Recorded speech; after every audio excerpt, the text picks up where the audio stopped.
YouTube, this is BlakeBarbiedoll. I hope that everyone's new year has started out well. Mine has.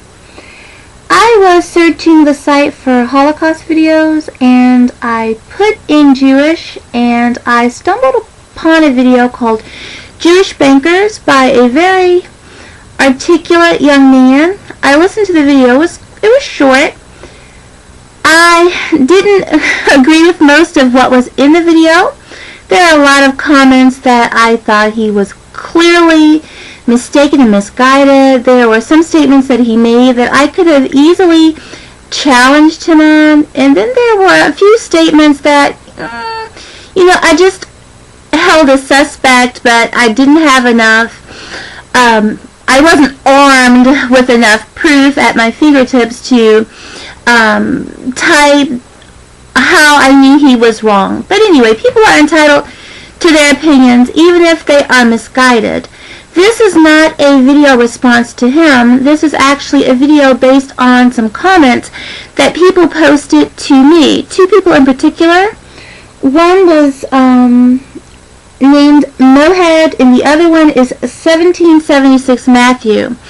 After I listened to the video, I left what I thought was a benign comment. I was surprised at how many people actually posted back to me or replied to my comment, which I didn't think, really invited anyone to challenge me. It was neither here nor there, just my simple and humble opinion. But anyway, Mohedd left a comment for me, and 1776 Matthew actually posted what seemed like a book to me, and I replied back to him with a pamphlet. But based on the comments that they left me last night, I felt that I needed to go ahead and address a couple of comments that you two made.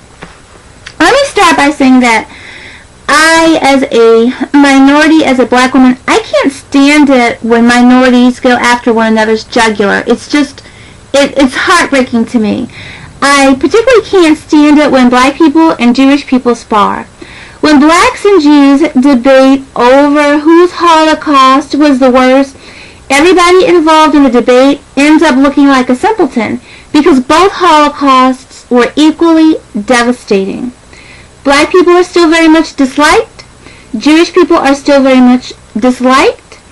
And I think for the most part we are still on the outside looking in American society.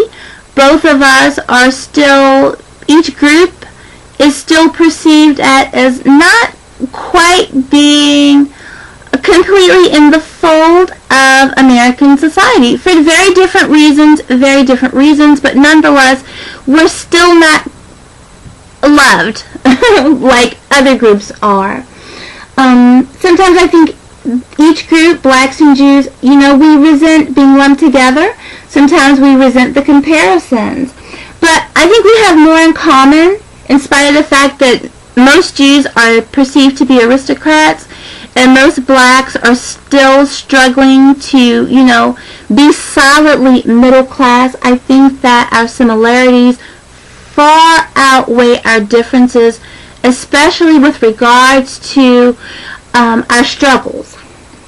With that said, I would like to think that other ethnicities, are sensitive to the devastations that has kind of directed or changed the trajectory of both races and their course of, their destiny based on, our past Holocausts. But when I was reading the post on that video, Jewish Bankers, I kind of questioned, my faith in people's ability to be fair and in people's abilities to suspend their own personal prejudices when they're dealing with Jewish people. After Jewish people's Holocaust, a lot of us got to see, just how resilient Jews were. that caused even more resentment, I think, because they were able to bounce back. They bounced back mightily. And Jewish men in American society, they have secured a very respectable position for themselves and for Jewish people. This invites a lot of hatred. It invites a lot of jealousy, and there's a lot of backlash aimed and directed at them. About 2 years ago, I think, I saw a PBS special on it was on Irish Americans. And the special went on to detail how well Irish Americans were doing since the Kennedy era. And at the end of the special, the narrator said that Irish Americans were the most successful, the most well-educated, and the most accomplished group in the United States, just behind Jewish men. So even in a documentary that wasn't about Jewish males, in the end, they were paying homage to just how well Jewish males were doing. They are doing extremely well, and this does cause a lot of jealousy. Let me pull up this video. Mohedd, you questioned me in a comment that I made to someone else. That was fine that you replied to me. But you questioned me with regards to Jewish males or Jewish people doing well in medical fields and the fields of engineering. Now, I don't know where you live, but if I were to pick up a telephone book and look in the yellow pages and I were to look for a doctor, a great many of those doctors, regardless of the specialty, would have a Jewish surname. And I think that's pretty much the case throughout the nation.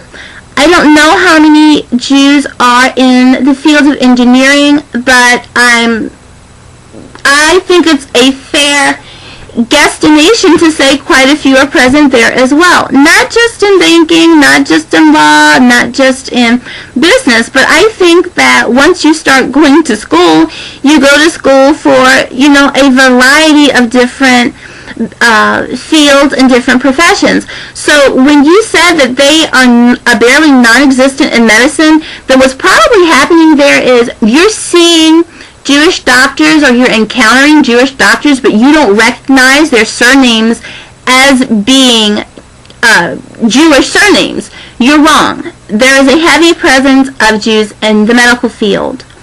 1776 Matthew, your comment was absolutely ridiculous. You basically said that Jewish men don't like to get dirty and they don't like to sweat. Okay, I guess maybe you have encountered a lot of pretty boys, a lot of Jewish pretty boys who don't like to get dirty or sweat. You suggested that they, don't want to do hard work, but studying is hard work. So I thought your comment almost wasn't worth me replying to. It almost didn't warrant a response, but I just wanted to let you know how ridiculous that was. Whether you are sweating because you are in a field working, or whether you are working hard in your profession as a lawyer, as a businessman, as a doctor, hard work is hard work, and I don't think that it can, in a modern era, be measured by the sweat on your brow. I think it should be measured by just how successful you are, and we can use a whole lot of different things to, decide, well, what makes this a successful person. And at the end of the day, it's not going to be how much money they make. A doctor who has healthy, happy patients is a hard-working doctor, whether he broke a sweat or not. A Jewish professor who has students who are comprehending the lessons and who are learning is a hard-working professor, whether he broke a sweat or not. So you're going to have to come a little bit better than that. Some people resent Jewish people because they view them as thieves or as greedy, or at the very least as exploiting others for monetary gain. If that claim can be made about Jewish people, then it has to apply to all men in business. I've heard similar claims being made about Haitian businessmen, about Indians, especially the ones in hospitality, and about white males. The bottom line is that big business only looks out for itself, regardless of the ethnicity or color of the CEOs or the people in charge. The hatred for Jewish men or Jewish people, it cannot be limited to their position in banking. That's asinine. Jewish people were hated when they were in the ghettos. They were hated when they started going to universities and doing well. They've always been hated. They're still hated now. But people are looking to justify the hate by saying, well, it's because a great deal of them are greedy. But when they didn't have anything and that argument could not have been made, then what excuse was people using to justify their dislike for them? I think now the hatred, the current, hatred or comfort that people have in discussing their dislike or disdain for Jewish people, I think it's based on their position as the most successful group, or the group that's perceived as being the most successful group right now. And since everybody in America seems to be like in an imaginary contest with their fellow Americans, resentment starts abounding for the group that's doing the best. And people start questioning, well, why are they doing so well? Why are they successful? Is it because so many are in banking? They must be skimming off the top. They must be keeping more than they should be. They must be stealing. People start wanting explanations as to how and why individuals or particular groups are reaching the quote-unquote top. But with regard to the comments that you two made, you didn't type anything. There was not one single comment that was posted that to me really explained your positions. All you were doing was making comments that, at their very core were just very anti-Semitic, and you were looking for reasons to justify them. I think you're just both just prejudiced.